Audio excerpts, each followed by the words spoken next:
Hello అండి. నమస్తే అందరికీ.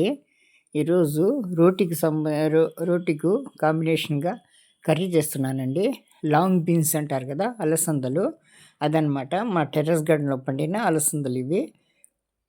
దీనికి కావాల్సిన పదార్థాలు ఉప్పు, కారము, ధనియాలు, పచ్చిమిరపకాయ, టమాటా, ఉల్లిపాయలనమాట. మిక్సీ పట్టుకోవాలి. అదే ఒక ఉల్లిపాయ, ఒక టమాటా, 2 పచ్చిమిరపకాయలు మిక్సీ పట్టుకోవాలనమాట. ఇప్పుడు ఒక ప్యాన్ పెట్టి అందులో ఉల్లిపాయ మనం నూనె మిక్సీ పట్టాం కదా! ఉల్లిపాయను, టమాటా, పచ్చిమిరపకాయ అది వేసుకొని బాగా వేయించుకోవాలండి. ఒక హాఫ్ స్పూను అల్లం వెల్లుల్లి పేస్ట్ వేసి వేయించాలనమాట. తర్వాత వచ్చింది ఇవి అలసందలు బీన్స్ ఉంది కదా! అవి ఒక బంగాళదుంప వేసానండి. చిన్న వంకాయ ఉండింది. ఈ టెర్రస్ గార్డెన్‌లో పండిందే ఇవన్నీ. అవి వేసేసాననమాట. అవి వేసి బాగా కలిపి 2 నిమిషాలు వేగనిచ్చాను. వేగనిచ్చిన తర్వాత మా ఇది ఉప్పు, కారము, పసుపు అని వేసుకోవాలండి. దీనికి కొబ్బరి అవసరం లేదు. మనం ఉల్లిపాయ నూరినాం కాబట్టి ఆ గుజ్జు వస్తుందండి రోటీకి చక్కగా బాగుంటుంది. ఒక 5 నిమిషాలు ఇలాగే వేయించాలి.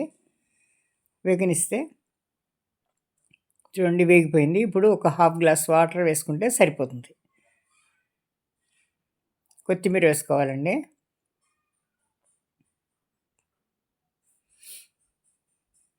పెట్టి ఒక విజిల్ వస్తే చాలండి. లాంగ్ బీన్స్ కాబట్టి తొందరగానే వేగిపోతుంది ఇది. బాయిల్ అయిపోతుందనమాట. చాలా బాగుంటుందండి ఇది రోటీకి. చాలా చాలా బాగుంటుంది. రైస్‌లో కూడా నంచుకోవచ్చు. కాకపోతే రోటీకి ఇంకా బాగుంటుందనమాట. నా ఛానల్‌ని ఎవరైతే ఫస్ట్ టైం చూస్తున్నారో వాళ్ళు లైక్ చేయండి, సబ్స్క్రైబ్ చేసుకోండి, షేర్ చేయండి, కామెంట్ చేయండి. ప్లీజ్ బాగుంది అనిపిస్తే మీరు వేరే వాళ్ళకి షేర్ చేయండి. మీకు కావాల్సిన నియర్ అండ్ డియర్ వాళ్ళకి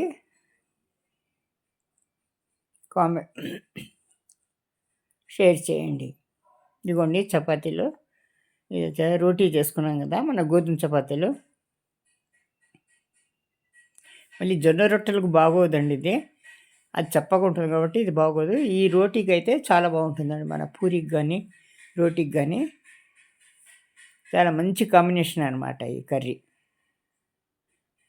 మీరు ఒకసారి చేసి చూడండి తప్పకుండా.